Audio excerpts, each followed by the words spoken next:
訳が来ない？じゃあ、10億の契約はどうなるの？旅館の女将、立花かなが悲痛な声を上げる。山あいの温泉旅館、立花屋は、代々受け継がれてきたぬくもりある宿。しかし、時代の波に押され、客足は年々落ち込み、このままでは経営破綻も現実味を帯びてきていた。そんな矢先、海外 VIP から10億円規模の投資話が持ち上がり、一気に再生へと踏み出すチャンスをつかんだのだ。ところが、その大事な商談の日に通訳が来ない。投資家はすでにこちらへ向かっているというのに、帳場には緊張と絶望感が入り混じった沈黙が広がる。誰かが口を開くたびにガラガラと崩れていく未来が見えてならない。この契約がなければ、うちは終わりよ。まるで糸が切れたかのようにうなだれるかな。周りも終わったという表情だ。旅館が潰れれば従業員は職を失い、数百年かけて培われてきた伝統も一瞬で消え去る。だったら俺がやります、通訳。その沈鬱な空気を俺の声が鋭く貫いた。驚いたように振り返るスタッフたち。いや、運転手の俺を誰も真剣に見ようとしない。なんだと？お前たかが運転手のくせに通訳なんてできるわけないだろう。いいからおとなしく車でも磨いてろよ。旅館の社員が嘲笑交じりに吐き捨てる。周囲もそりゃ無理だろという空気だ。しかし、俺の姿を見た海外 VIP は唖然とするのだった。あなたがなぜこんなところに？それもそのはず。運転手は仮の姿。本当の俺の正体は、俺の名前は相川健人。30代半ば、山あいにひっそりと佇む老舗温泉旅館、立花屋で専属運転手を務めている。聞こえは地味かもしれないが、この仕事には不思議なやりがいがあるんだ。朝、まだ霧の残る山道を滑るように車を走らせる時の静寂感。夜、疲れ切った客を安全に宿へ送り届ける時に感じる安堵。運転席から見える風景やハンドルを握る手に伝わる車の振動一つ一つが、俺にとっては大切な仕事の手応えと言っていい。この旅館には毎日様々な客が訪れる。家族連れ、夫婦、気ままな一人旅。中には高齢の方も多いから、俺の運転で不安な思いをさせないよう、いつも万全の心構えでハンドルを握っている。無事にお客さんを送り迎えするたびに、おかみの立花かなさんから、いつもありがとうと言われると、少し胸が温かくなる。古い木造建築と情緒ある露天風呂が売りの立花屋。俺は、ここにはかけがえのない温かさや、どこか懐かしい日本の原風景が残っていると思っている。そんな場所で働けるなら、仕事の役割が運転手であろうと、俺はそれだけで十分だ。世間体や肩書きよりも、しみじみと手応えを得られる暮らしを、今は大事にしたい。とはいえ、このところ、駅から旅館までのアクセスが大変という、高齢のお客様の声を耳にする機会が増えた。俺は運転手として日々送り迎えをしているからこそ、交通の不便さに悩む方の多さを肌で感じる。どうにかして旅館の魅力を生かし、もっとスムーズに来てもらえないか。そんな風に思い、先日、ほんの軽い気持ちで、かなさんに提案してみたのだ。おかみ、もしよかったら、平日限定でもいいので、無料送迎バスとか、送迎付き日帰りプランを検討されてはどうでしょう。駅からの直通なら、荷物の多いお客様やご年配の方もより来やすくなるんじゃないかと。かなさんは、へえ、そんなやり方もあるのね。と言いながら、少し興味を示してくれた。いつも微笑みを絶やさない彼女だが、旅館の資金繰りに苦労しているという話は小耳に挟んでいる。俺のような運転手風情が口を挟むのはどうかと思いつつ、少しでもこの宿のためになればと思ってのことだ。ただ、実際に運行するとなると、人手や経費の問題もあるし、簡単じゃないわよね。でも、何か新しいアイデアが出るのはありがたいわ。かなさんはそう言って微笑んだ後、とりあえず、手が空いた時に一度試算してみるわ。と、前向きに受け止めてくれた。午後の日差しが中庭に差し込み、俺はワゴン車のタイヤを点検していた。すると、誰かがこっそり裏手に回り込んできた気配がした。嫌な胸騒ぎを感じながら振り返ると、案の定、営業企画を兼任する古参スタッフの及川俊が立っていた。及川は、この旅館の帳場係からスタートし、旅館の経営に役立てようと、ファイナンシャルプランナーの資格まで取得した人物だ。お上や他のスタッフからは、頼れる男として重宝されているが、なぜか俺にだけはいつも底意地の悪い態度をとる。へえ、真面目に整備なんかしてるんだな。まあ、運転手が車を動かせなきゃ意味ないからな。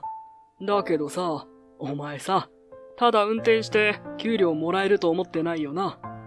含みのある口調に胸がチクリと痛む。俺は、どういう意味ですかと聞き返すのをこらえ、黙ったままタイヤの空気圧を確認する。すると及川は、待ってましたとばかりに肩をすくめて言い放った。そもそも、ここは慢性的に人手不足なんだ。雑用ぐらいは進んでやってもらわないと困るんだよ。俺ら企画営業班は日々走り回ってるし、中井さんたちだって休む暇もない。お前、車に乗ってる時は大半が待機時間だろ。確かに、お客さんの送り迎えがない時間帯は手が空くこともある。それでも、運転手には何かと準備や確認作業があるのだが、及川はそんな事情を全く理解しようとしない。彼は辺りを見回して、他に誰もいないことを確認すると、さらに声を潜めてくる。まあいい。ちょうど手の空いてるお前に押し付けたい仕事が山ほどあるんだよ。ほら、これもやっておけよ。そういうが早いか、及川は汚れた雑巾やら掃除道具やらを突きつけてくる。館内廊下の床拭きだの、倉庫に山積みになった段ボールの整理だの、本来は清掃担当や他のスタッフが分担してやるような仕事ばかりだ。運転手の仕事が暇なら、こういうところで稼いでくれよ。少しは役に立つところ見せないとな。だいたいお前さ、お上に直接提案なんかしてるんだろう。たかが運転手が一丁前に笑わせるぜ。運転するしか能がない奴は黙って言われたことだけやっておけよ。無駄口叩かないで手を動かせ。な、お前の価値を示すにはそれしかないんだから。悔しさがこみ上げるが、周囲に波風を立てたくない俺は、押し黙ったまま、雑巾と掃除道具を受け取る。承知しました。そうつぶやくと、及川は唇の端を吊り上げて、にやりと笑い、きっちり働けよ。と、捨て台詞を残して去っていく。その足音が遠のいても、胸の奥には嫌な重みだけが残った。俺は雑用道具を抱えながら、ワゴン車に目をやる。どれだけ見下されようと、俺は自分の仕事を誇りに思っている。いつかこの宿にとって、運転手であることがどれほど大切かを行動で示すしかないと心に決めた。数日後、お上のかなさんが疲れた表情で廊下を歩いているのを見かけた。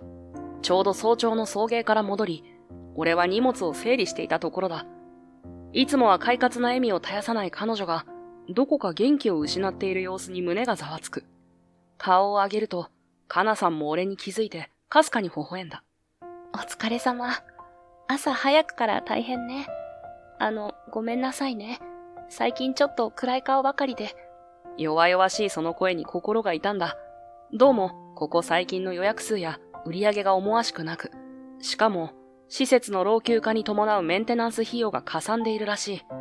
詳しいことは俺も把握してはいないが、少し前からファイナンシャルプランナーの資格を持つ及川がいろいろと経営面の提案をしていると聞いていた。やっぱり先立つものがなきゃ旅館って回らないのね。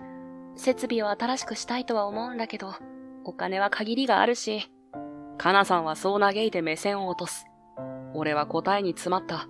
もちろん、心の中では何か力になりたいという思いは強い。だけど、俺がどこまで踏み込んでいいのか。そんな中、タイミング悪く、背後から軽やかな足音が聞こえてきた。及川だ。おかみ、こないだの書類読みましたか？いつもの横柄な態度を崩さず、及川はかなさんに向かって契約書類らしきものを掲げる。彼は FP の資格を持ち出して、旅館の資金繰りを改善するという名目で、様々な金融商品や投資プランを提示しているらしい。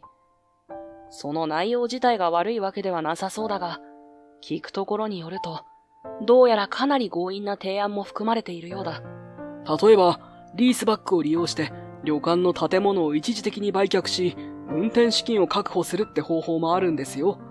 土地や建物の所有権を一度手放してもいいんですかって、お上は気にされてるみたいですけど、結局手元にキャッシュを増やさなきゃ始まらないでしょ。及川の言葉は一見もっともらしく聞こえるが、俺の直感は警鐘を鳴らす。たとえ一時的に資金が手に入っても、旅館の所有権をよそへ渡してしまうのはあまりにも危険だ。かなさんもそれは承知のようで、困ったように眉を潜めた。一時しのぎの資金繰りができても、その後どうなるかが心配で、うちみたいにずっと昔から守られてきた場所を簡単には手放したくないんです。及川の提案があっても、かなさんはどうにも踏み切れずに悩み続けていた。彼女は社長という立場ではなく、お上だ。伝統を守りたい気持ちと、時代の流れに合わせて変化しなければならないという現実との板挟みに苦しんでいるようだった。翌朝、俺は意を決して出勤前にかなさんに声をかけた。お上、ちょっとお話いいですか？彼女は忙しい朝の帳場を手早く片付けながら、俺の方に顔を向ける。いつもと変わらずニコリと笑う彼女に、俺も少しだけ勇気をもらうようにしていった。うまく言えるかわかりませんが、インバウンド客、海外からのお客さんを増やすのはどうでしょう。最近、外国人観光客が日本の文化を体験したいってことで、地方の旅館まで足を伸ばすケースが増えているみたいです。もし立花屋を海外向けにアピールできれば、新たな顧客を呼び込めるんじゃないかと、一瞬、かなさんが驚いたように目を見開く。きっと、俺がそんな提案をするなんて想像していなかったのだろう。運転手がしゃしゃり出て何を言っているんだ、と、呆れられても仕方ない。でも、彼女は違った。すぐに表情を和らげて、海外のお客様か。とつぶやき、まるで新しい扉を見つけたかのように微笑んだのだ。それ、素敵なアイデアかもしれないわ。確かに、山あいの温泉って外国の方にはとても魅力的だと思うの。今までそういう方向で PR することはあまり考えてこなかったけど、ありがとうケントさん。その言葉に俺も胸が温かくなる。及川のように金融テクニックを駆使するのも一つの方法だろう。でも、それだけでは大切な何かを失うような気がしてならない。だったら、旅館の良さを生かし、新しい可能性を模索することに意味があるはずだ。俺はほんの少しだけ自分がここにいる理由を見出せた気がした。なるほど。お上と温泉。しかも海外。これ面白いかも。かなさんは、俺がまとめた海外向けの簡単な案内資料を手にして、そうつぶやいた。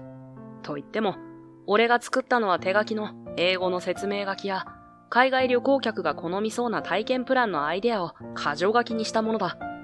例えば、浴衣の着付け体験や、いろりを囲んでの郷土料理会など、この旅館ならではの日本情緒を売りにしたらどうかという提案だ。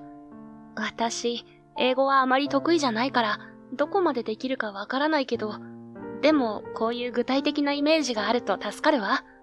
少しでも役に立てれば嬉しいです。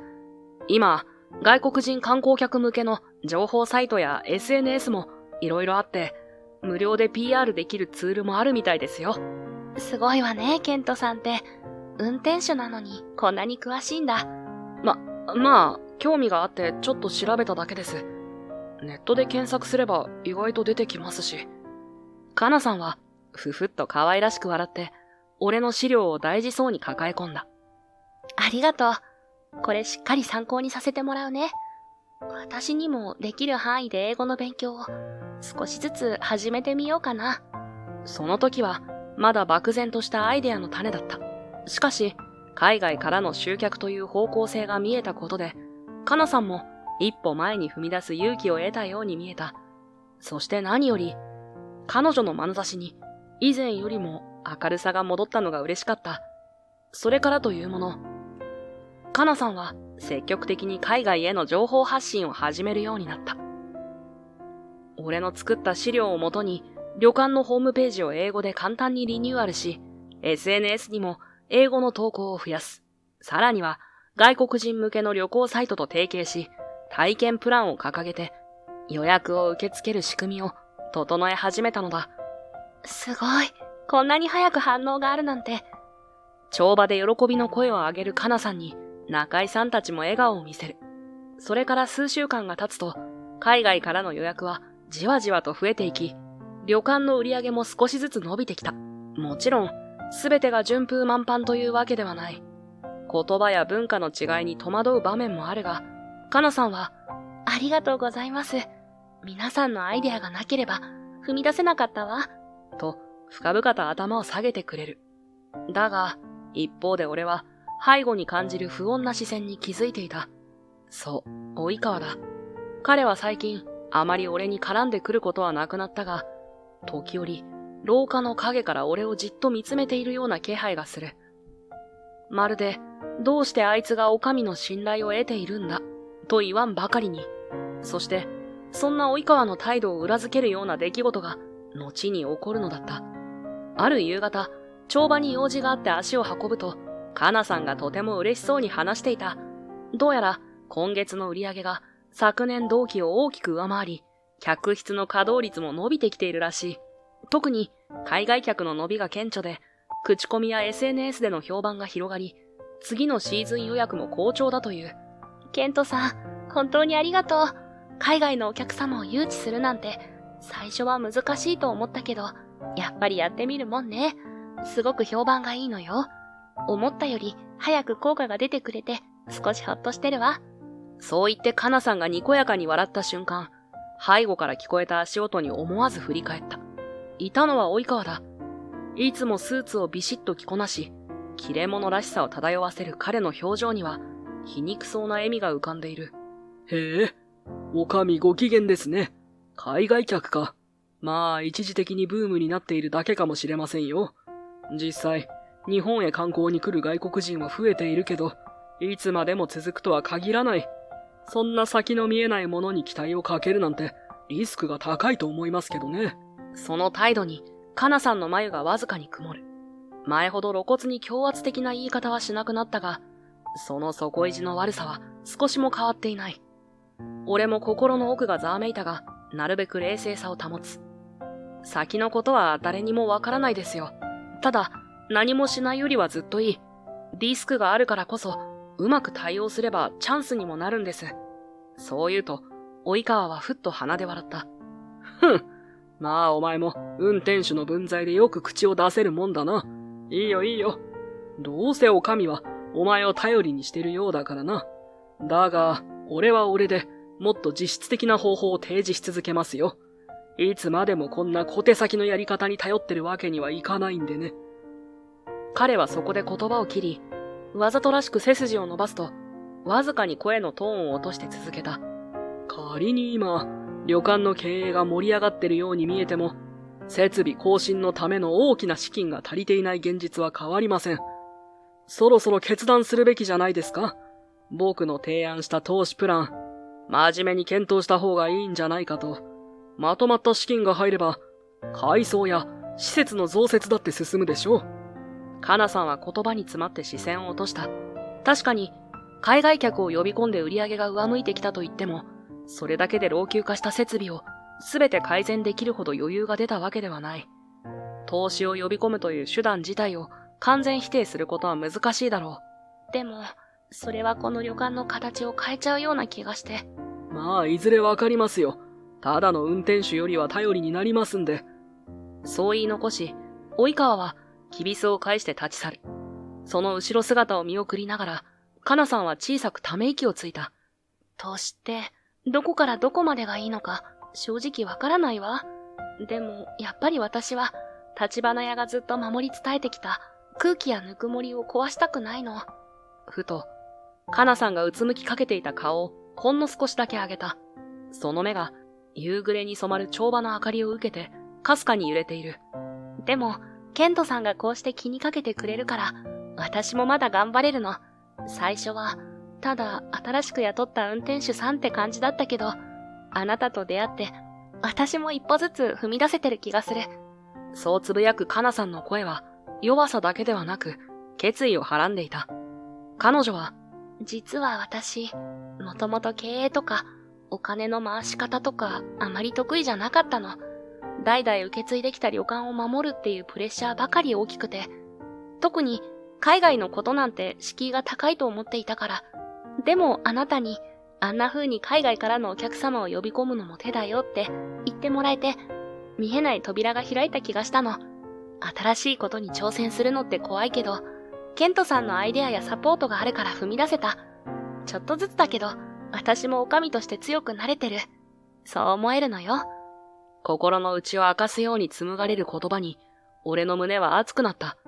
カナさん自身も様々な苦労や葛藤を抱えながら、それでも一歩ずつ前に進もうとしている。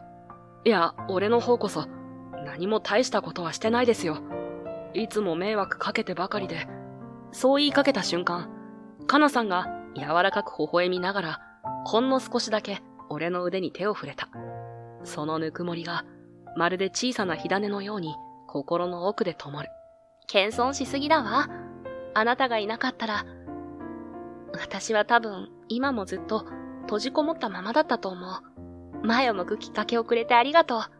こんな風に面と向かって感謝されると、俺は不意に言葉を失った。ただ、一瞬でも、カナさんが微笑んだ理由が自分の存在にあるのなら、それだけで十分に報われた気がする。そんなある日の朝、俺はいつものようにワゴン車の点検を終え、帳場へ向かっていた。すると、カナさんが興奮気味に言った。ケントさん、ちょうどいいところに、実はね、海外からすごい話が来てるの。このグローバルツーリズムプロジェクトってところが、地方の温泉旅館や宿泊施設を対象に、海外での宣伝や大規模な観光ルート作りをサポートするみたいなの。で、なんと、うちにも話が来たのよ。もし正式契約になったら、10億円単位の動きになるって。10億円。にわかには現実味が湧かない額だが、それだけの大きな商機が立花屋に舞い込んだというわけだ。俺は、すごいですねと呟いて、カナさんの興奮に同調したが、隣で腕を組んでいる及川の視線は、どこか複雑そうだった。まだ話ははっきり固まってないし、正式な交渉はこれからですよ。おいそれと舞い上がりすぎるのもどうかと。相変わらず手厳しい。だが、彼が眉を潜めているのも無理はない。10億という巨額が動くとなれば、その分だけ条件や責任も重くなるはずだ。俺も含めて、旅館のスタッフがこれをどう受け止めるか。そう簡単な話じゃないだろう。しかし、カナさんの瞳は期待に輝いていた。老舗旅館として長年培ってきた風情を守りたい。その一方で、目の前の大きな可能性を逃したくない。二つの思いがせめぎ合いながらも、今はチャンスをつかみたいという気持ちが勝っているのだろう。数日後、旅館内はざわついていた。例の海外案件を主導する VIP が予想以上に早くこちらを訪問すると連絡が入ったのだ。予定では来月の頭に一度顔合わせがあるだけという話だったのだが、急遽繰り上がったらしい。見たいと思ったらすぐ動くというのは海外のビジネスパーソンにありがちなことだが、それでもこのスピード感は並々ならぬ本気度を感じさせた。いいじゃないか。これは大チャンスだ。海外の要人がうちに来るんだって？ 10 億円の話って本当なの？館内のスタッフたちも落ち着かない様子だ。普段は物静かなベテラン中井さんでさえ、あらやだ、こんな田舎の旅館にスーツ姿の偉いさんが来るなんて、と少しそわそわしている。カナさんは帳場で手早く資料を整理しながら、スタッフ一人一人に的確な指示を出していた。VIP を迎える部屋の準備、館内の清掃、そして食事の献立。普段以上に気を引き締めて挑むのは当然だろう。俺も送迎担当として空港への迎えを任される予定だったが、そこにはすでに通訳を含む専任のスタッフがつくと聞いていた。大掛かりな商談になるからね。プロを呼ぶのが一番よ。それにケントさんはいつも以上に。旅館内のお客様の送迎があるでしょ？みんなが焦ってバタバタしてるから、通常の業務も念入りにお願いしたいの。カナさんの言う通り、VIP の来訪が近づくにつれ、国内客の方も何やら面白そうなことが起きるらしいという噂を聞きつけてか、逆に宿泊の問い合わせが増えていた。俺は運転手としてさらに気合を入れてシフトをこなさなければならない。そして訪問当日。事前のスケジュールでは、海外 VIP であるリチャード・ブラウンの到着が夕方。そして、通訳として手配された青山さんが昼前に先に来るはずだった。リチャードの到着より早めに通訳が旅館に入ってくれれば、カナさんと直接打ち合わせをして、スムーズに商談を進められるはずだったのだ。ところが、昼が近づいても通訳の青山さんは一向に姿を見せない。電話やメールを何度送っても返事がない。周りのスタッフはもちろん、カナさんも落ち着かない様子で帳場を行ったり来たりしている。困ったわね。商談の時に事前に通訳さんと意思疎通を図っておきたかったのに。カナさんの声は焦りを帯びていた。大きな契約の話が進むかもしれない場面で、通訳不在という事態はあまりにも痛い。資料の英訳だってプロが監修してくれた方が安心できるし、当日の流れを一通りシミュレーションしておきたかったのだ。俺もまた、通訳と事前に少しやり取りができるなら、商談のポイントや旅館の強みをスムーズに伝えられると思っていた。けれど、今の状況ではそれが叶わない。しかも、よりによって、リチャードの到着時刻はもう迫っている。どうしよう。通訳が間に合わなかったら、スタッフたちが口々にそんな声を漏らし始める。すでに玄関やロビーはいつも以上に準備万端で、中井さんたちも着物姿での迎え入れ体制を整えている。カナさんも慌ててスマホを操作していたが、通訳の行方は依然わからずじまいだった。するとその時、リチャードの一行がもう少しで旅館に到着すると連絡が入った。駅前から車で向かっているそうで、もはや時間の猶予はない。すると、その静寂を破るように、及川がわざとらしく肩をすくめながら口を開く。だから言ったじゃないですか。俺は反対だったんですよ。運転手ごときの入れ知恵で、海外客を呼び込むなんて無謀だって。ああ、それで結局どうするつもりなんです？通訳が来なけりゃ商談なんてまともにできないでしょ。彼の声には明らかなあざけりが混ざっていて、聞いているだけで胸の奥がざわつく。カナさんは少しうつむいていたが、深呼吸して気を取り直したように顔を上げる。とにかく、このままじゃ、VIP を迎えられないわ。正式な通訳さんがいなければ、こんな大きな商談なんて無理よ。残念だけど。この旅館にとって、一世一代の大チャンスが、突然のトラブルで崩れ去るかもしれない。その危機感が、帳場に重くのしかかる。俺は決心するしかなかった。ぐっと奥歯を噛みながら、一歩前に出る。カナさん、俺がやります。通訳。一瞬、空気が凍りついたように感じた。周囲のスタッフも、と驚いた顔をしている。カナさんが目を丸くして、こちらを見た。ケントさんが？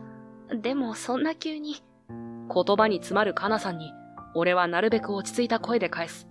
確かに、プロみたいにはいきません。でも、商談が白紙になってしまうのはもっと問題ですから。覚悟を決めた俺の横で、及川が相変わらず、あざけるように言う。はあ？お前頭大丈夫？そもそも運転手が通訳なんて聞いたことがない。いきなり大事な商談を吹っ飛ばすリスクを抱えるつもりか？嫌味たっぷりな言葉に、カナさんの表情はさらに曇る。でも、俺は構わず声に力を込めた。通訳が来ない以上、誰かがやるしかありません。俺にも足りないところはあるでしょうが、やるだけやってみます。少しでも失敗を減らせるように努力しますから。及川は、まあ、お前の無様な姿を高みの見物といこうか。と、薄笑いを浮かべたまま背を向ける。彼の姿が帳場の奥に消えていくのを見送ると、カナさんと俺は深呼吸をして玄関へ向かった。大きく開け放たれた扉の外からエンジン音がひときわ鮮明に聞こえてくる。VIP の到着だ。外は西日が少し傾きかけている。車のドアが開き、大柄な白人男性。そう、リチャード・ブラウンが現れた。その背後には数名のビジネスパートナーらしき人物も並んでいる。まばゆい光を背景にしたリチャードは、まさに海外の大物投資家というオーラを放っていた。立花屋へようこそ。カナさんが緊張した面持ちで英語の挨拶をする。俺も隣で頭を下げつつ、必要があればすぐ補足できるよう身構えた。すると、リチャードは笑顔で帽子を取り、周囲を見回す。ここへ来られて嬉しいよ。温かい歓迎をありがとう。カナさんとリチャードが軽くやりとりを交わした後、俺は通訳としてもう少し踏み込んだ案内をしようと声をかけた。ところが、リチャードが俺の顔をまじまじと見つめ、突如眉を潜めるようにして目を凝らした。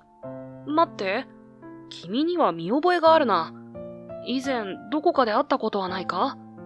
カナさんや中井さんたちが一斉に、という表情を浮かべる。もちろん、俺がリチャードと直接会ったことなど、あるはずがない。俺はとっさに曖昧な笑みを浮かべ、こう切り出す。ここの運転手の相川健人です。もしかすると、どこかで見かけただけかもしれませんが、そう言いかけたところで、リチャードは大きく目を見開き、ポンと手を打った。いや、確信したぞ。君はオックスフォードの相川健人だ。MBA の学生たちとのセミナーか、パーティーか何かであった。俺の胸がドキリと跳ねる。オックスフォード、MBA。まさかリチャードがそこまでしっかり覚えていたなんて。周囲のスタッフたちも、オックスフォード？ MBA？ と目を丸くしている。カナさんなどは、どういうこと？という顔そのままで固まっていた。一体どうして運転手なんかしてるんだ？マーケティングの専門家だって評判だったじゃないか。リチャードの素直すぎる質問が容赦なく飛んでくる。俺は胸の奥に隠してきた過去が一気に暴かれたような気がして、返事に詰まってしまう。カナさんは困惑を深めながらも、俺の顔を見てうなずいた。まるで、大丈夫。隠さなくていいわ。と言っているような、その眼差しに背中を押される。はい。オックスフォードで学んだことは事実です。MBA も取得しました。でも、いろいろあって日本に戻ってきて、今は運転手をしています。そう告げると、周りが一層ざわつく。顔なじみの中井さんや従業員たちは、相川さんが MBA？ 本当に？と、驚きと戸惑いを隠せない。するとリチャードは、信じられないと呟いた後、おおらかに笑い声を上げた。しかし最高だ。君がここにいるなら何の問題もない。ちゃんとした通訳がいなくても心配ないと思っていたが、まさか言葉だけでなく、マーケティングのプロまで兼ね備えているとは。その言葉に、俺はまだ複雑な感情を拭いきれないまま、いえ、そんな大したものじゃ、と返す。だが、リチャードのビジネスパートナーも、一様に興奮気味にうなずいているのが分かった。確かに、MBA のバックグラウンドがあるなら、この旅館の再建や拡大プランについて、ぜひ意見を聞かせてもらいたい。周囲の視線が一斉に俺へと注がれる。正直に言えば、こうして居合わせる従業員の前で、自分の正体をさらけ出すのは気恥ずかしかった。何より、カナさんに隠していた後ろめたさがある。でも、リチャードが言うように、ここを助けたいのなら、遠慮している場合じゃない。俺は深呼吸して顔を上げた。わかりました。少しでもお役に立てるなら、今まで考えてきたことをお話しさせていただきます。もちろん、今日の商談も全力で通訳を務めます。そう告げると、リチャードも大きくうなずき、いいね、案内を頼むよ、相川さん。と促す。俺はカナさんを見つめ、彼女が、行きましょう。と小さく囁くのを聞き、玄関から大広間へと案内を始めた。心の奥で一つ覚悟を決める。もう逃げない。ここで自分が培ってきたものを、立花屋のために使うんだ。大広間は、急ごしらえの商談スペースになっていた。長机が置かれ、その上には施設の資料や簡単な英語パンフレットが並んでいる。俺がリチャード一行を座席へ誘導すると、カナさんも隣に座り、早速ビジネスの話が始まった。リチャードのパートナーたちが口々に提案を投げかける。この地域に最大10億円の投資を考えています。立花屋としては何が最も必要ですか？俺はそれを日本語に通訳し、カナさんに視線で促す。彼女は少し緊張しながらも、施設の改修や英語圏向けの宣伝体制が必要で、と答える。俺は再び英語に変換して伝えていく。続いてリチャードが目を輝かせながら俺へ問いかける。ケント、君が考える伝統を守りながらも国際的な魅力を高める再建策とは具体的になんだい？ここからはまさに俺が進化を試される場面だった。カナさんやスタッフたちが手伝ってくれながら、俺は今まで温めてきた案を順を追って説明する。海外 PR 戦略はもちろんのこと、SNS の活用や外国語対応の強化、さらには周辺地域を巻き込んだ観光ルートの連携など、オックスフォード時代に学んだマーケティング理論と、ここで働きながら実感した現場の強みを融合させるイメージを伝えていく。結局、この旅館の最大の価値は本物の温かさ、伝統、静かさにあると思います。それを失わずに、現代のツールやグローバル展開で上乗せしていくのが理想です。通訳しながらも自分の口から飛び出す言葉には熱がこもっていた。どうかこの思いがリチャードたちに伝わってほしい。彼らは真剣に耳を傾け、やがてリチャードが満足げに微笑んで席を立つ。素晴らしい。まさに私がイメージしていた方向性だ。相川くん、そして女将の立花さんとこれを最終的に詰めたい。リチャードが差し出した握手の手をカナさんと俺が同時に取る。目と目が合った一瞬、カナさんの瞳には涙が浮かんでいるように見えた。周りのリチャードのパートナーが満面の笑みで書類を広げる。では、10億円の投資提案について進めましょう。条件面を詰め次第、契約を結びたいと思います。スタッフたちから歓声にも似たため息が漏れる。こんな山あいの旅館で、そんな巨大な商談がまとまるなんて誰が想像しただろう。実際、俺もまだ現実味が薄いくらいだ。だけど、確かに今、目の前で歴史的瞬間が生まれつつある。おめでとう、立花さん。それにケント、よくやったね。リチャードの言葉を聞き、カナさんはこらえきれずに涙を一粒だけこぼしながら微笑んだ。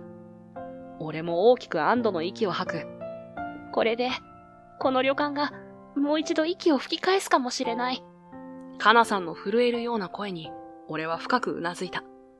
リチャードたちは予定よりも長めの打ち合わせを経て、夕刻には旅館を後にすることになった。ロビーに出てきた彼らを見送るため、俺とカナさん、そしてスタッフ一同が玄関に集まる。いつもの穏やかな空気に戻りつつある帳場とは対照的に、俺の胸はまだ高鳴ったままだった。いやー、いい時間だったよ。こんな山あいにこんなに情熱的で、芯の通った人たちがいるとは思わなかった。リチャードは満足げに言うと、帽子を軽く持ち上げて、挨拶代わりに胸の前で振る。彼の横では、ビジネスパートナーたちが日本の慣習に倣って、一様にお辞儀しながら笑みを浮かべていた。ケント、最後に確認しておきたいことがある。もしよかったら、今後は私たちの顧問になってくれないか？いや、冗談じゃなくて本気だよ。俺は苦笑いを浮かべながら、どう返事をしていいものか迷う。ありがとうございます。そう言っていただけるのは光栄です。でも俺は、まだまだやり残したことが多いんですよ。なるほど。やはり断られてしまうか。まあ、すぐに決める必要はない。私たちはずっと待っているから、いつでも連絡をくれ。いずれにせよ、この投資案件が正式にスタートしたら、またゆっくり話をしよう。次に来るときは、通訳も必要ないだろそう言って、ほがらかに笑うリチャードを見ていると、俺も少し肩の力が抜ける。周りでスタッフたちがお気をつけて、ありがとうございましたと口々に挨拶する中、彼らは大きな車に乗り込んで、夕暮れの参道を走り去っていった。あたりが再び静けさを取り戻す。今にも泣き出しそうなほど緊張していたカナさんは、肩の力を完全に抜いて、その場にへたり込みそうになった。中井さんたちが、おかみ、お疲れ様、と手を貸して、ほっとした空気がロビーを包む。それから数ヶ月が経った。この旅館は海外投資家リチャードたちとの提携をきっかけに、今再び大きな活気に包まれている。俺が突然の通訳役を買って出てからの激動のあの日々を思えば、まるで夢のようだ。玄関の雰囲気が大きく変わり、カウンターには英語や中国語の案内カード、奥に設置されたモニター画面には海外向けの宣伝映像が流れている。以前は山あいのひっそりとした温泉宿というイメージが強かったが、今は世界を迎える老舗旅館として、地方と海外を結ぶ架け橋の一つとなりつつあった。そんなある日、ちょうど駅からのお客様をワゴンで送迎し終え、俺が帳場へ戻ろうとした時のことだった。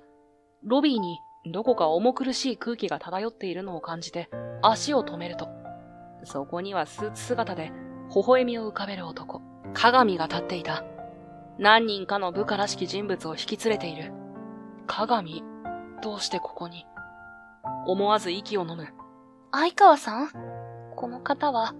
かなさんが少し警戒した様子で問いかける。それは、俺が言いよどんでいると、長所を浮かべながら鏡が近づいてきた。ああ、ずいぶん釣れないじゃないか。相川くん、久しぶりだというのに。その声はやけに静かだが、皮肉をはらんでいるのがわかる。ほら、せっかく昔の仕事仲間が訪ねてきてるのに、歓迎してくれないのか？冷たいね。それともここじゃ都合が悪いか。まあわかるよ。お前の過去の失敗を知られたくないもんな。その一言で、抑えていた怒りが急激にせり上がってくる。ふざけるな。絞り出すような声が思わず漏れ、周囲のスタッフがはっと息を飲むのがわかった。鏡は、そんな様子を面白がるように肩をすくめる。昔と違って、ずいぶん強気じゃないか。運転手なんかに甘んじてるくせに。まあいい。俺としては久々に再会できて嬉しいね。だって、お前が頑張って築こうとしていたキャリアを踏み潰してやった時の、お前の情けない面が忘れられないからな。踏み潰した。鏡は、あの頃の出来事を勝利の思い出のように語る。頭の中で封じ込めてきた記憶が呼び戻される。オックスフォードから日本に戻ったばかりの頃、俺は地方の小さな温泉街を再生するというテーマで事業プランを作り上げていた。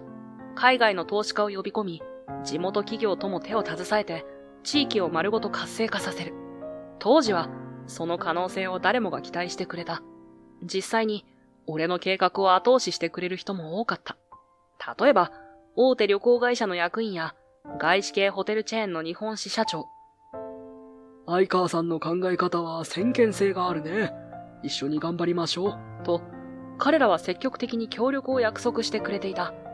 俺も日々奔走し、彼らとの絆を深めながら、事業を軌道に乗せる最終段階に差し掛かっていた。そんな矢先、鏡が紹介者を装って近づいてきたのだ。表向きは地方創生に興味があるという紳士的な態度だった。だが、しばらくすると、俺に協力を申し出ていた人々の反応が変わり始めた。すみませんが、うちの方針が変わりまして、鏡ホールディングスという会社と組むことになりました。聞けば、鏡は俺がまとめ上げたプランの肝である海外投資家ネットワークや事業構想、さも自分の手柄のように吹聴し、より大きな資金と広いパイプを持っているのは自分だ、と彼らを抱き込んでいったらしい。気がつけば、俺が苦労して築いてきた関係先が、ごっそりと鏡の傘下へと流れていた。なぜこんなことをと問いただす俺に、鏡は鼻で笑った。お前のプラン？ふん。それはネタとしては悪くない。でも資金力のないお前がやっても時間の無駄だ。結局、こういう大きな事業は強い者が掌握すべきなんだよ。その時はまだ、鏡がただ奪っただけと思っていた。だが実際には、俺を社会的に消そうとする計画が同時進行していたのだ。後日、俺には詐欺まがいのビジネスをしているというデマが広がり始め、元の協力者たちや投資家が一斉に距離を置いていった。事実かどうかはわからないが、リスクを負いたくないと言われ、次々と手を引かれた。挙句の果てに鏡は、噂が絶えない人物とは一緒にやりたくないよね、と同情を装い、企業や投資家たちに決定的な不信感を植え付けたのだ。そうして俺の築いた人脈も、事業の根幹も、すべてが彼の手中に収まり、俺は信用も仕事も失う結果となった。こうして鏡は、俺と全く同じ計画書や海外の投資先を、あたかも自社の構想として使い、迅速に大規模リゾート開発を進めていった。一方俺は、詐欺まがいの実態があるという黒い噂が絶えず、どこへ行っても信用してもらえなくなっていった。最後に鏡は、冷たい眼差しで言い放った。悪いな、相川。お前が動いてくれたおかげで、いい材料を揃える手間が省けたよ。結果、お前の居場所もなくなったけどな。俺はその言葉に怒りで震えながらも、どうすることもできなかった。そして今、あの鏡が再び、俺の前に姿を現した。過去の苦しみが鮮烈に蘇る。あの日の嘲笑い、あの日の絶望、絶対に、もう二度と同じ鉄は踏まない。俺は心の底からそう誓った。あなた、一体何をしに来たんです？かなさんが静かに問いかけると、鏡はにやりと笑う。端的に言えば、ここの土地と建物をいただきに来た。大規模開発を仕掛ける予定だからね。立花屋には協力してもらう。というか、立ち退いてもらうのが一番だけど。帳場やロビーにいたスタッフたちがどよめく。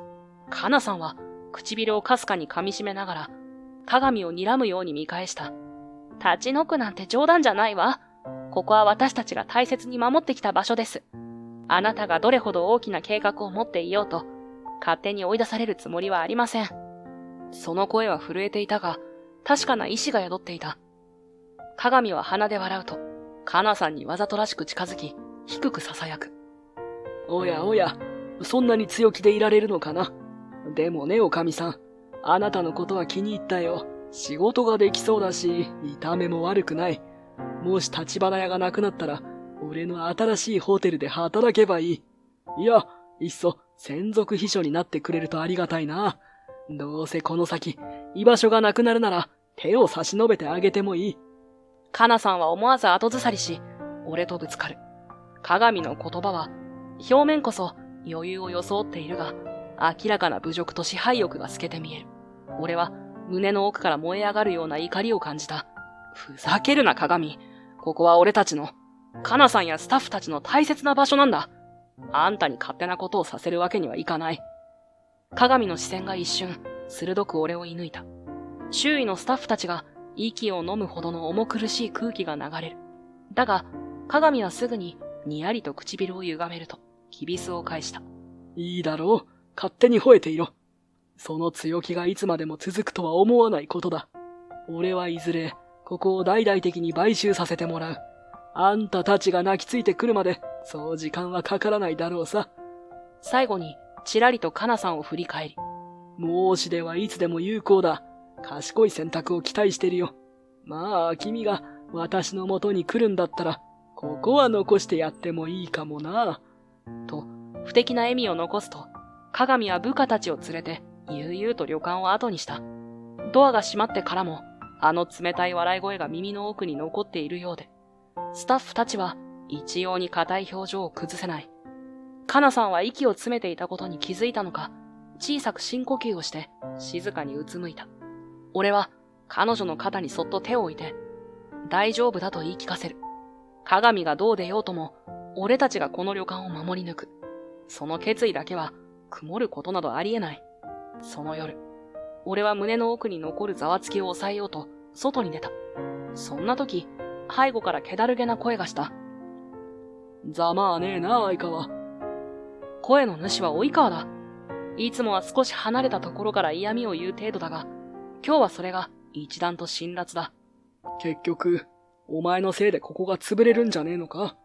大風呂敷広げやがって、どうにもならずに、大金持ちの連中に飲み込まれるだけなんだろ。思わず言葉に詰まる。確かに、俺のせいかもしれないな。情けない言葉が口をついて出ると、及川は呆れたように鼻で笑う。そうだろ。ああ。だったら最初から、俺が通訳に手こ入れなんざする必要もなかったってわけだ。え？それはどういう？思わず問い返す俺に、及川はわざとらしく肩をすくめてみせる。言葉のまんまさ。お前が海外 VIP との商談をぶち壊されるように、あえて通訳が来られねえように指示してやったんだよ。通訳には人手が足りてるって連絡を入れただけだけどな。その言葉に俺は息を飲む。どうしてそんな真似を？けど、お前はそれを乗り越えて契約を勝ち取ったじゃねえか。海外 VIP が来ても通訳不在って窮地を自分の足で何とかしたんだろう。だったら今回だって同じさ。お前なら何とかしちまうんじゃねえの？俺は悶々とした気持ちを抱えながら言った。最初は契約を潰そうとしたくせに、どうして今になってそんな。及川は口を曲げながら少しだけ目を伏せるようにして言う。そりゃ、俺だって最初は気に食わなかったさ。運転手のくせにしゃしゃり出てきて、やたら偉そうに企画立案や通訳までこなして、そっちの方がよっぽど目立つじゃねえか。俺のやり方と合わねえし、ムカつく面もあった。けど、あの時のお前は、勝手に通訳やって、大きな契約を物にしやがった。ほんのちょっとだけ見直したよ。いや、正直悔しかったし、次元が違うって思った。及川の顔には複雑な感情が浮かんでいた。だがその目は一瞬だけ、まっすぐこちらを見つめる。通訳の件は本当にすまなかった。そんな俺が頼む権利なんてないけどさ、この旅館を助けてほしい。カナさん、おかみさんだってお前を信じてるんだからよ。俺もできる限りの協力はするから頼む。その言葉にわずかに胸が熱くなる。口調は乱暴だが、及川なりに、お前ならまだやれる、と励ましてくれているのだ。何か俺にしかできないこと。確かに、それをやらなければ鏡には勝てない。俺は眉間に刻まれた苦悩をふっと振り払い、心の奥で決意を固めた。ここで逃げたら、もう二度と自分を取り戻せない。それから数日後、夕暮れ時、旅館の正面玄関に、再び鏡が姿を現した。背後には屈強な部下らしき男たち。今回はいつにも増して威圧的で、まるで仕上げに来たかのように見える。よう相川、準備はできたか。鏡はロビーに踏み込み、こちらを冷ややかに見下ろす。それとも、お上を差し出して命乞いでもするか。あれはいいお上だ。俺が専属で雇ってやると言ってるんだ。悪い話じゃないだろう。すぐ隣にいるカナさんの肩がわずかに震えている。彼女を守るように一歩前へ出た俺は落ち着いた声を作って鏡に向けて言った。悪いが、お前の要求は受け入れられない。ここは俺たちが大切にしている場所だ。勝手に乗り込んできてお上を差し出せなんて話になるわけがない。鏡ははぁと呆れた様子で鼻を鳴らす。この後に及んでまだそんな強がりを。お前らがどうあがこうが、俺の計画は止められないんだよ。その時、鏡のスマホが着信を告げる軽い振動音を立てた。なんだよ、こんな時に。鏡は不満げに画面を覗き込む。だが、そこに表示された名前を見た瞬間、その表情がさっと変わった。どうやら、絶対に逆らえない相手のようだ。鏡、手を引け。短く切り捨てる一括に、鏡は思わず唇をわななかせる。手を引く。そうだ。私たちは相川と顧問契約を結ぶことにしたのだ。鏡はまるで耳を疑うようにスマホを握ったまま目を見開く。は彼はあのリチャードが欲しがるほどの逸材だ。断られたリチャードは悔しがっていたと聞くぞ。そんな人材をみすみす逃してなるものか。ですが相川は。黙れ鏡。お前今まで私に嘘を吹き込んでいたな。相川は危険人物だ。詐欺まがいのことをしていると。だが全部デタラメだと分かった。人材を潰して地域を牛耳る。貴様のやり方は許されん。お前はクビだ鏡。今後一切私との取引に関わるな。いいか、もう会う必要もない。失せろ。そう言い放つと同時に通話は一方的に切れた。ツーツーという音が広いロビーに残響のように漂い、鏡は呆然とスマホを見つめる。部下たちも顔を見合わせ、すっかり意気消沈している。俺を切るって、そんな、どうして？鏡は力なくつぶやきながら、やっとの思いで顔を上げると、まるで何かにすがるように俺を睨みつける。だが、もう脅し文句も出てこない。鏡の威圧感は完全に消え去り、その姿はただの男になり下がっていた。これで分かっただろう、鏡。お前がどれだけ裏で工作しても、必ず真実は表に出る。俺はもう、あんたに潰されるわけにはいかないし、ここ立花屋も踏みにじらせない。そう告げる俺の声がロビーに静かに響く。鏡は拳を握りしめたまま、苦々しい表情を浮かべて、こちらを睨みつけていた。数秒の沈黙の後、彼は低くうめくように口を開く。お前、いつから気づいてた？俺がただの独断で動いていたんじゃないってことを。その問いに、俺はちらりと周囲を見渡す。カナさんやスタッフたちが息を飲んで見つめているのを感じながら、静かに口を開いた。いつからというより、及川さんがヒントをくれたんだ。お前にしかできないことがあるだろうってね。あの人は口は悪いけど、冷静に見ていたんだよ。鏡、お前がこんな小さな温泉旅館をわざわざ狙うには不自然な部分が多いってな。及川さんと一緒にお前の会社の背景を徹底的に調べてみた。すると、意外にも鏡ホールディングスが今回の計画の表看板というだけで、裏にはもっと大きな存在がいることが分かったんだ。そう。俺と及川さんはまず、鏡ホールディングスが過去に関わった大規模開発案件を時系列で追ってみた。すると、どの事業にも海外資本が大量に流入しているという共通点が見つかったのだ。小さな案件でもやたらと潤沢な資金が投入されている。それは鏡一人の手腕を超えた規模だった。そうして掘り下げた結果、俺たちの前に浮かび上がったのが、ルーカス・ワイズマンって男だ。世界的な投資ファンドの創始者で、海外の大物資本家だそうじゃないか。どうやら、ここと周辺地域の買収を画策していたのは、そのワイズマンだった。その名を聞いた瞬間、鏡の顔がさらにこわばる。明らかに動揺しているのが見て取れた。最初は、俺もこんな手段を使うつもりはなかったんだ。だけど、会社を守らなきゃならなかった。鏡ホールディングスは、大きく見えて、実はワイズマンの資金がなければ、維持できない脆い企業なんだよ。大口の融資を打ち切られたら、あっという間に倒産する。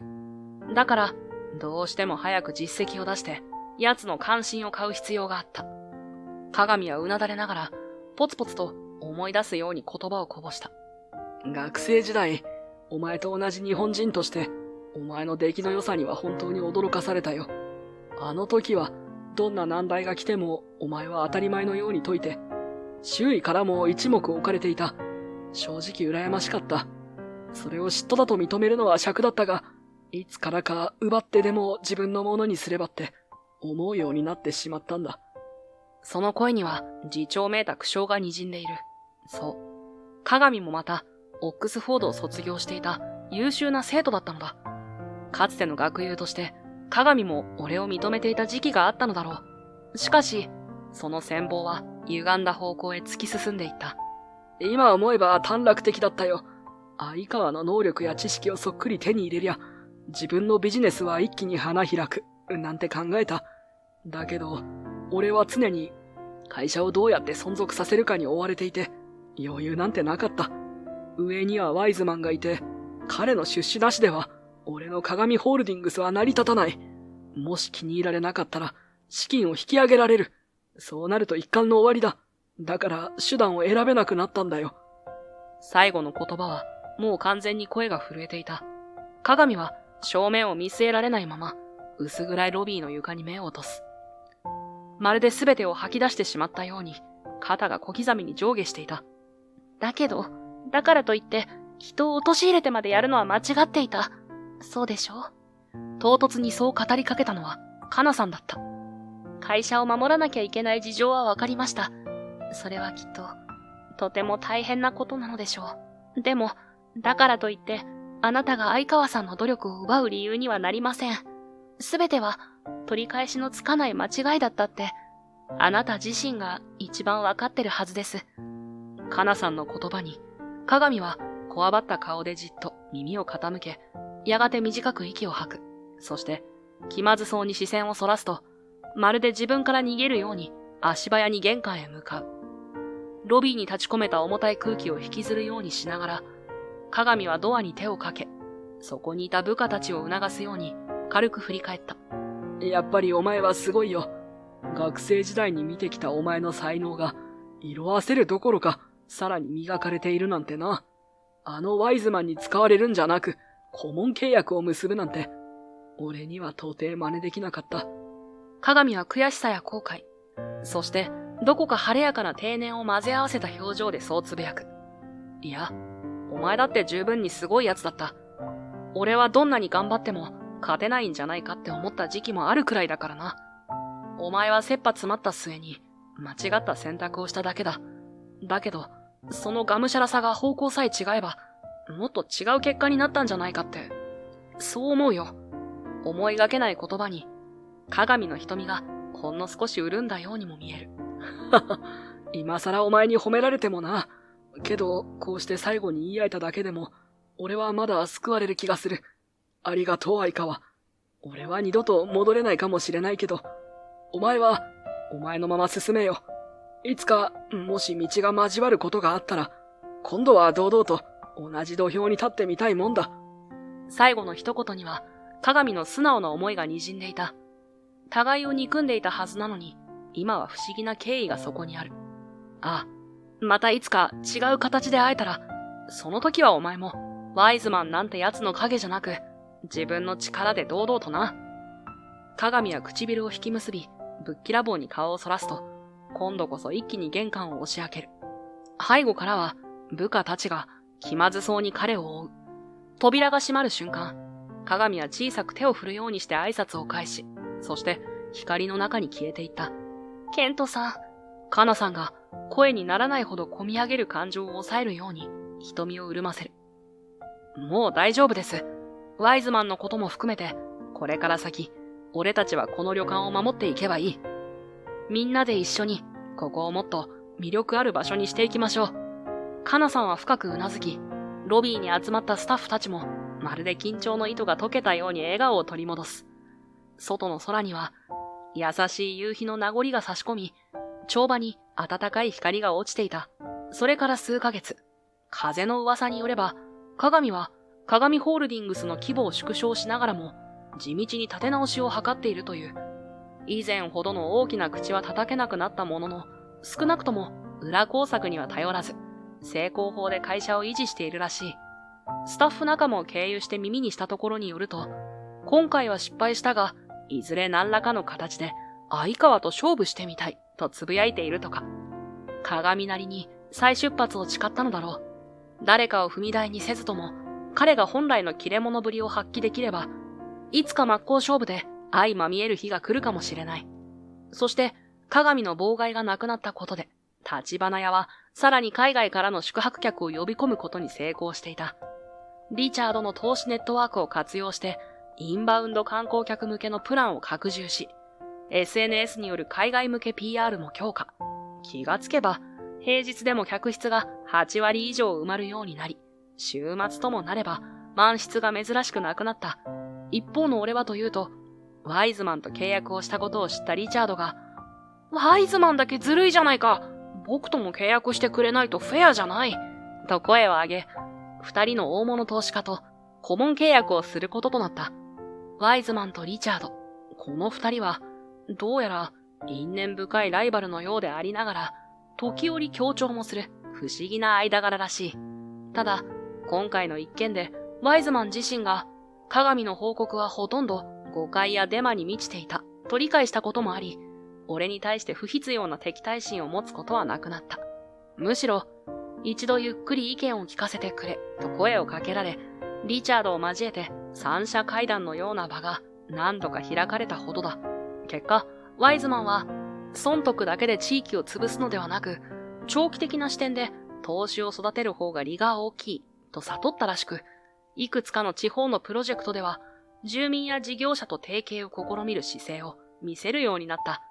リチャードも、いいね、建設的だと、お互いに理解を示す場面があり、二人はライバル同士というより、今は世界規模の商機をどう作るか、盟友のようにも見える。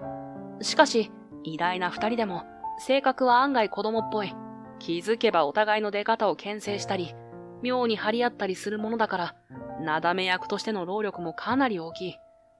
リチャードさんが拗ねてますよ。ワイズマンとばかり話してるじゃないかって。ワイズマンはワイズマンで、リチャードは派手好きだから油断できないぞ、と、やたらぼやいている。おかげで、一日に何度も電話が鳴りやまない。まったく、運転手業務どころじゃなくなったな。旅館の帳場で書類を整えていると、及川がニヤニヤと茶化してくる。そりゃそうだろ。お前、世界の二大投資家を相手にスケジュールがパンパンなんだろ。いつ運転手やるんだよ。もうほとんどやってませんよ。たまには送り迎えしてあげたいんだけどな。今じゃ顧問業と翻訳業務で手一杯で。そうつぶやいて苦笑すると、及川はうひひと笑う。だけどさ、相川。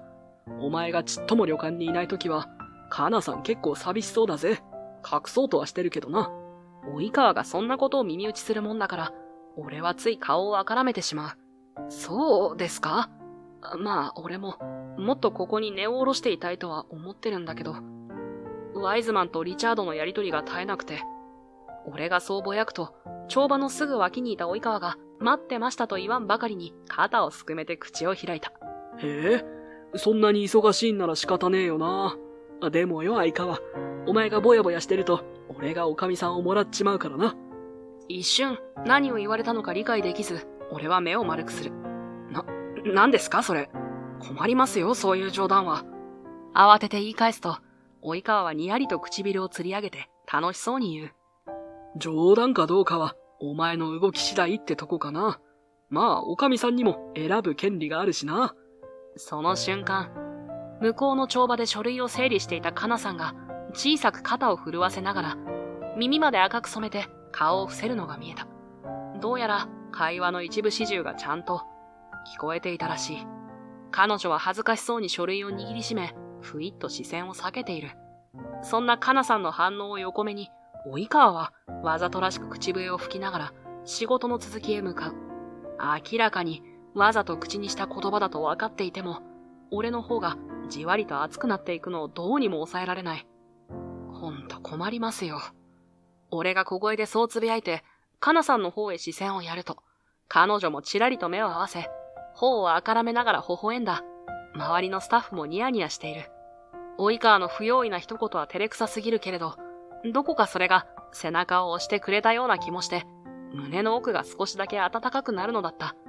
ワイズマンとリチャードが、彼は僕らの顧問だと張り合うのも、まるで微笑ましいコメディのように思えてくる。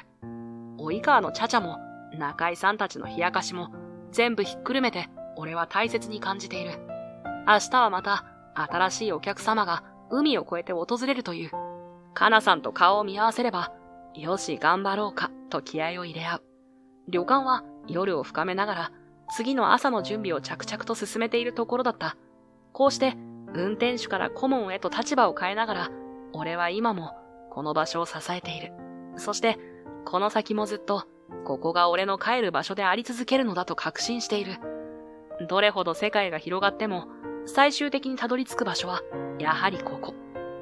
カナさんたちが守る、暖かな旅館立花屋だ。